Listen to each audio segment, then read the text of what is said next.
I'm Millie Weaver, and you're watching the Millennial Millie Show. Well, Beto O'Rourke, the beta boy, is now back, and he's trying to run in Texas, challenging Governor Greg Abbott. Now, Beto has lost his last two campaigns that he tried to run on, so hopefully he will continue with his losing streak that he's been having. But we all know what that means. Beto O'Rourke wants to turn Texas blue. He wants to bring in the same horrible Democrat blue policies that are plaguing California now. And Texans definitely have something to say about it. This is the same man who's had a largely anti-gun stance, wanting to take away people's AR-15s. And he's coming for Texas. But let's see what Governor Greg Abbott has to say about all this. Well, Governor Greg Abbott isn't going to go down without a fight, and my money is betting on Greg Abbott for this race because, look, Beto O'Rourke has a losing streak. Governor Abbott has a winning streak. The Democrat policies have been failing across the nation in blue states. Hopefully, all the Californians that literally fled California because of how horrible it is due to these blue Democrat policies aren't going to just flip Texas blue and continue to vote in a way that is counterproductive to the living situation that they actually moved to Texas for. Now, we've seen this happen time and time again, but we're hoping that people, these Democrats that fled California, will have learned that, hey, these red states are more prosperous, they're better for businesses, they are safer, they have better communities, and it's for a reason, and it's because of policy. Nothing else. It's policy. Now, Greg Abbott, he's launched a television ad, political ad, campaign against Beto O'Rourke over Beto saying he wanted to defund the police. Well, we know that in Democrat areas, we see crime rampant, especially in California, where you have another young hipster man in charge, Gavin Newsom, which we're going to get into more throughout this show. But when you see these blue cities having crime so bad, homeless problems so bad, that people and businesses are having to flee the city or the state altogether, you know that there's something terribly wrong. And you've been seeing that all across California. And Beto O'Rourke, he wants to defund the police. So what is that going to do? That's only going to make crime worse, okay? We know that Greg Abbott has been a proponent of having a strong, secure border.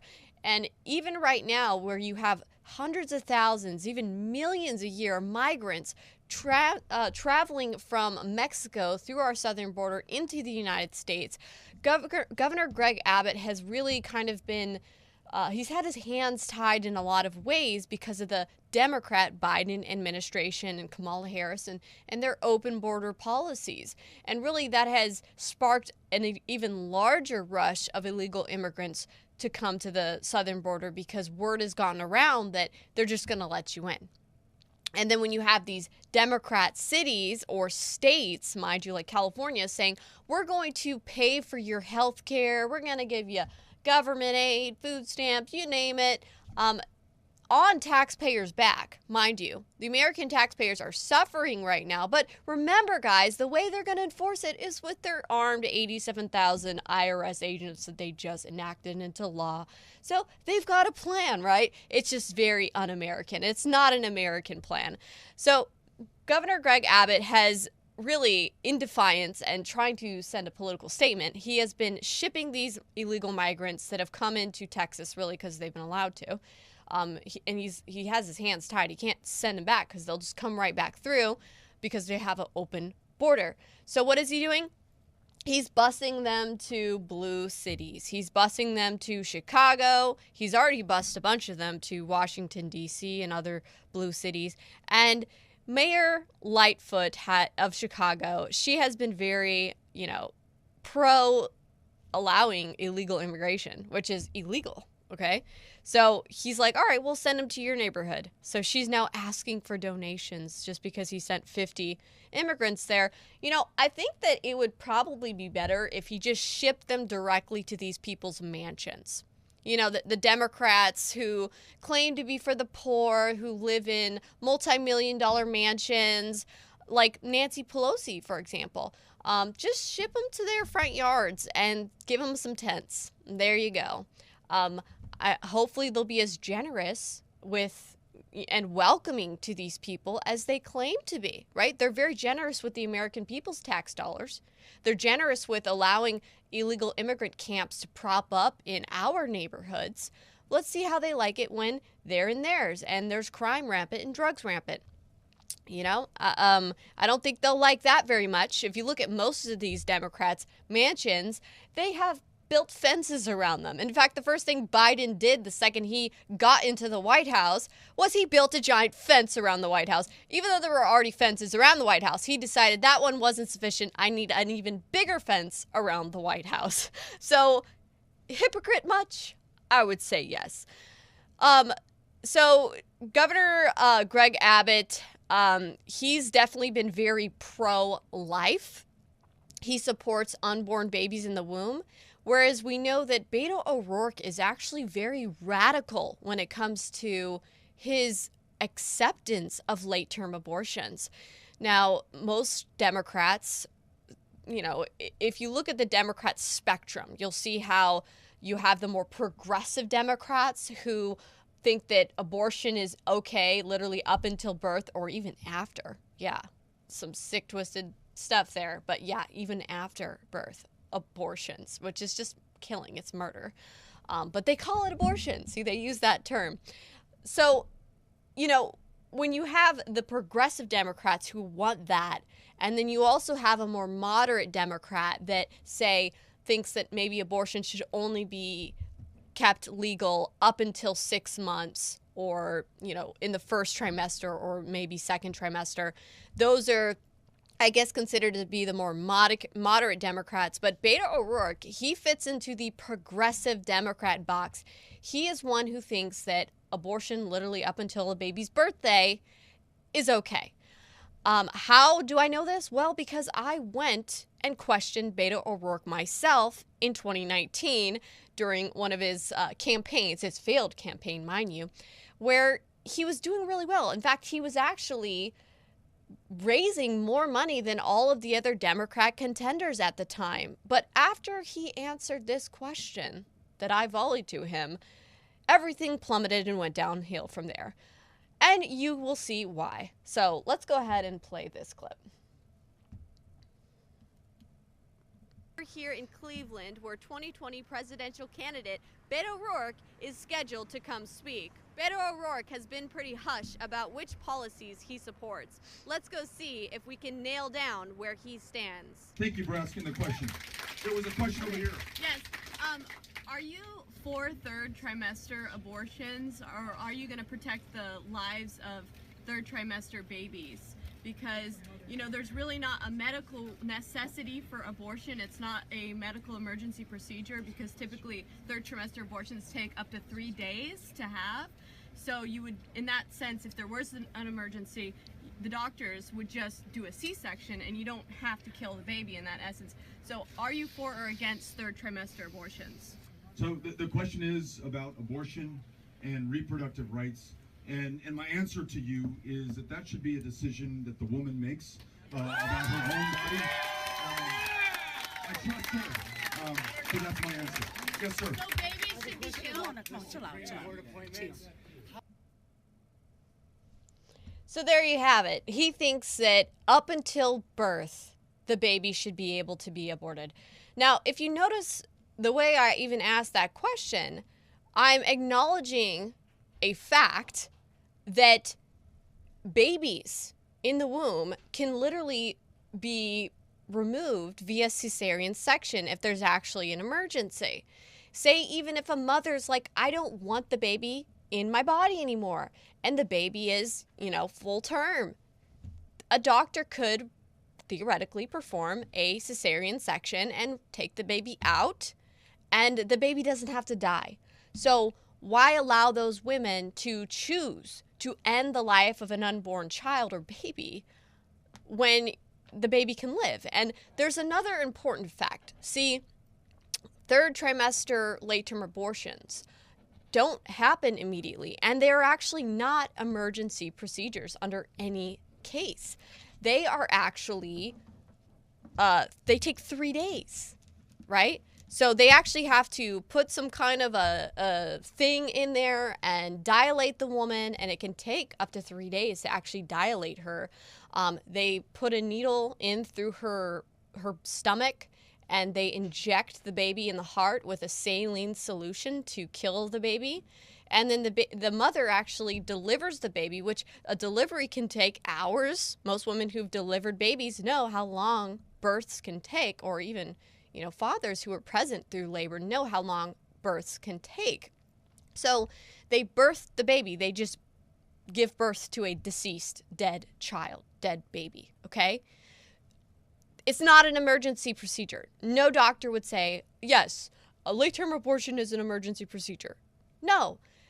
Doctors perform emergency cesarean sections all the time. So emergency C-sections are performed all the time on women with preeclampsia or other issues. The baby's heart rates or vitals are dropping. The mother is having problems or complication or hemorrhaging. They immediately get her in for surgery. They perform a C-section. They take the baby out. They don't have time to dilate a woman or inject the baby in the heart with a saline solution under ultrasound. They don't have time for that to save the mother's life. So it is not an emergency procedure.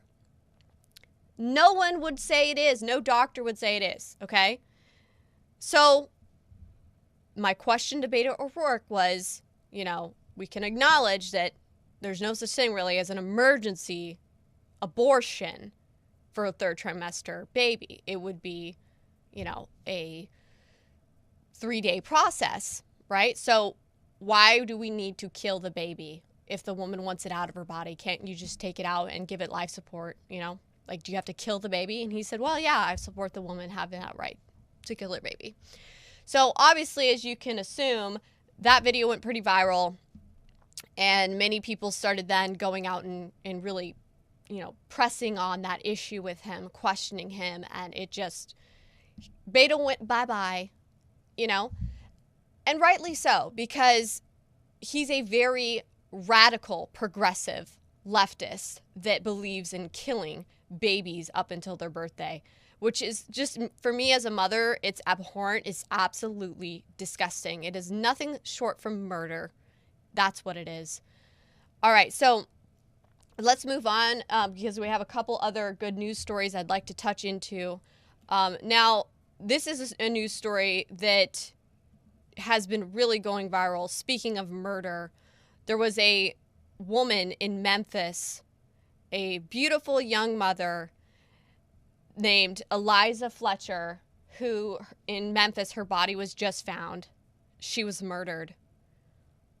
It's disgusting, but she was murdered. And so right now they have the man who they believe to have committed this crime in custody, and he is going to be facing murder charges. They've announced that. They have like cell phone geolocation data that pinpoints him as being with her when she was abducted while jogging. She was abducted while jogging at 4:30 or 5 in the morning, and she's a school teacher.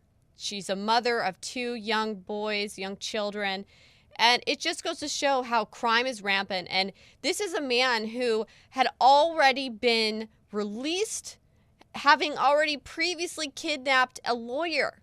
So he had already been caught, having already been proven to have kidnapped a lawyer. And this is part of their whole, going lenient on criminals, This is a problem. We should not be going lenient on these type of criminals with these type of crimes. This is why we see situations where young mothers go missing, and now she leaves behind 2 children and her husband, and it is a tragedy. It is absolutely sad. So let's send some honor to her, prayers for her family, because what a tragedy. Now, speaking of California, crime-ridden areas with horrible policies that let criminals run rampant. I mean, I don't know if you've been to California anytime recently, but the last time I went, which was pretty soon, you had, homeless tents everywhere along the streets, crime, needles for injecting oneself with drugs laying around. It's getting pretty bad out there. And the Democrats aren't doing much about it because, see, that's how they continue to perpetuate getting more federal funding and more money by allowing the homeless crisis to continue. It's a little game they play with money laundering and getting taxpayer money that they can do fun stuff with on their own. Now, California is also having an energy crisis. They've been having looming blackouts, and they've been warning their residents that they need to stop using their air conditioning. They need to cut down on it, stop using your air conditioning. We've seen California talk to the residents and say, don't use your water, don't water your lawns, don't use air conditioning. They're having serious problems over there with their energy grid. Meanwhile, this is the same state that has passed their legislation and their bills and policies for green energy and these new, basically, Agenda 2030 goals that they have in mind. And they just keep going. They don't see the flaw in what they've been doing. In fact, they just keep doubling down even harder. And California has actually passed a, let's see, sorry about that. Hold on. The next thing that California has actually done is they've passed a bill for a ban on gas vehicles starting in 2035. So starting 2035, no more gas vehicles being sold. They only want it to be electric vehicles. Well, how are you going to have the energy, the power, the energy grid to charge all those electric vehicles when you're having a hard time even allowing people to run their air conditioner? This doesn't make any sense. Well, it doesn't make any sense, but if you actually start to realize that they want to just send us all back into the Stone Ages and really limit our ability to have free travel access, the ability to have our own vehicles, then you start to realize, okay, they actually want us to be very dependent on the system, on the grid, dependent on the government. They don't want us to have independence. They don't want us to have energy independence. So why do they want to get rid of all the gas cars and put us on electric vehicles when they can't support and sustain the grid, especially not with wind turbines, okay? If that's their plan, we're all in a whole lot of trouble, because I've done some pretty exhaustive investigative reports on wind turbines, and I'm just going to say those things are a scam, okay? Even the wind developers, wind companies, when I question them in a county hearing over their proposal to put a wind farm development in Colorado Springs area, actually in Callahan, Colorado, they admitted in the minutes that they would not be doing the wind farm. It would not be economical. They wouldn't make any money had it not been for the green subsidies from Obama, right? These green energy subsidies, because oftentimes the wind turbines, the electricity they make is actually dirty electricity. It's not a constant flow. It's more like spikes and peaks because the wind varies. And they actually have to power the turbines when it's not windy to keep the blades moving too. So the wind turbines are even powered by coal, mind you, in many instances.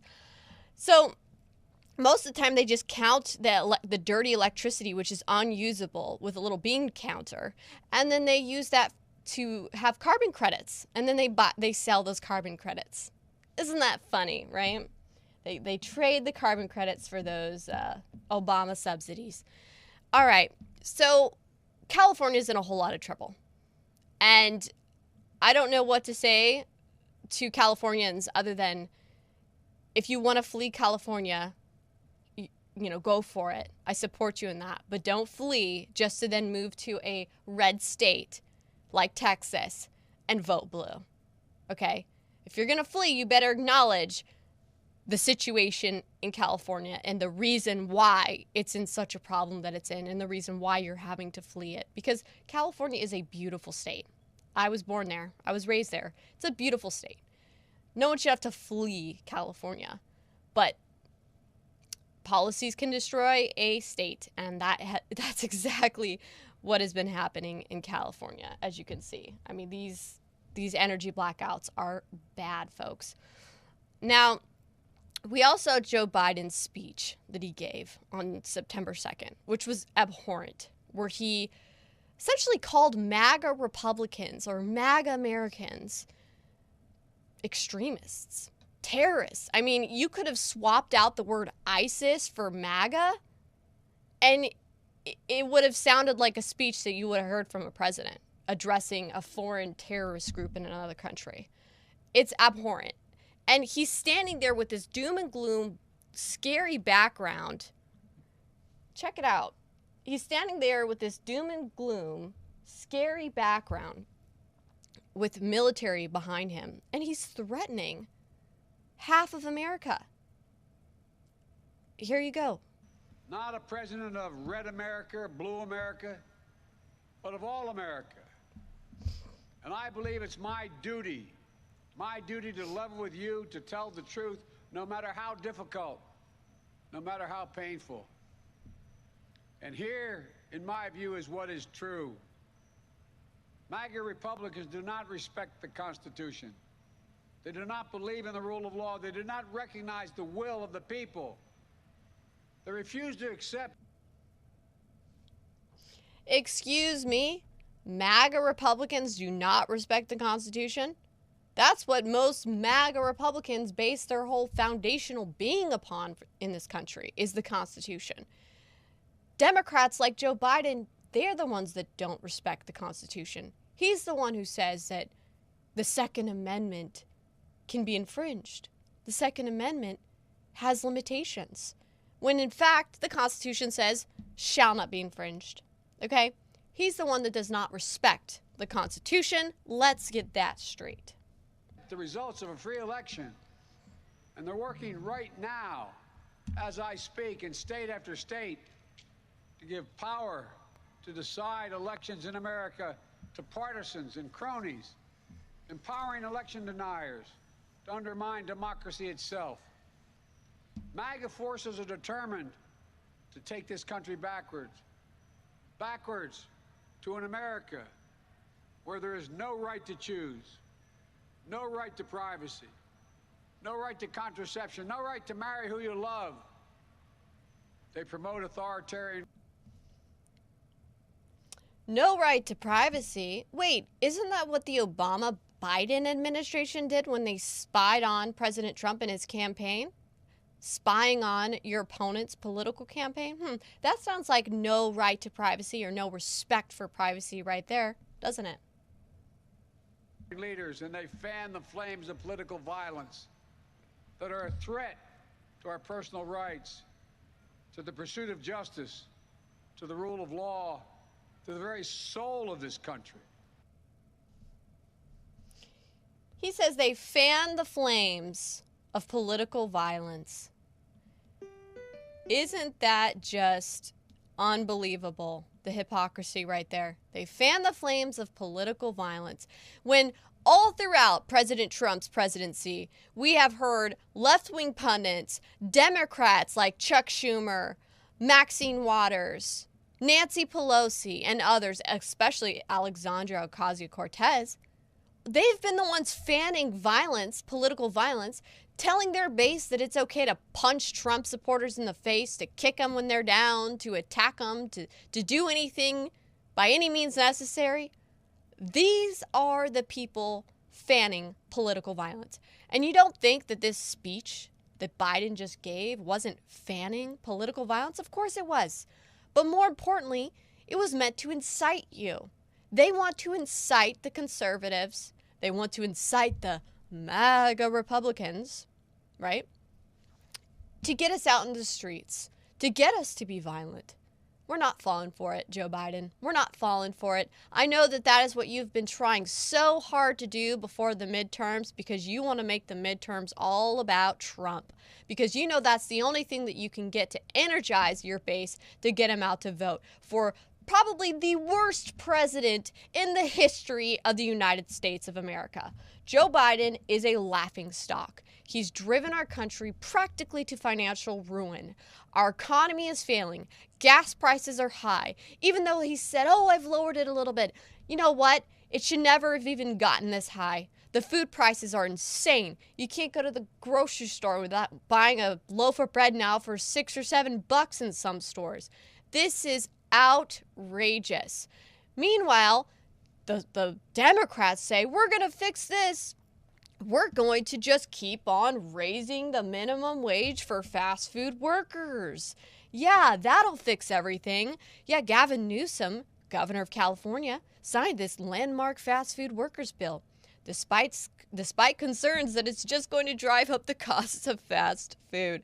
So while many Americans are suffering right now and having to live on fast food as a staple of their diet because of how horrible the economy is doing, he's just going to make it so the fast food workers make more money, which is only going to increase the price and cost of fast food. That's all it's going to do. Who's paying for it? Okay, the very same people who can't afford to eat much other than fast food. That's who's paying for it. It's not working. These policies are not working. They're failing. And so he doesn't want the conversation to be about their horrible failed policies. They want us to forget about it and just incite hate and violence and division in the country so that then that's what they can ride on to get their base mobilized to say, look, I know that we suck. They won't even acknowledge it, though. Like, I know that we suck. Just forget about how bad we suck. Vote for us because the other guy is a bigot. He's a racist. All those racist MAGA Republicans, we can't have them. They're extremists. They're MAGA ISIS, right? That is the plan. It's pathetic. It's not going to work because we're smarter than this. But just know it. And I'm sure most of you do. All right, guys. Well, I hope you've all enjoyed another episode of the Millennial Millie Show. Check back in for the next episode, and you guys all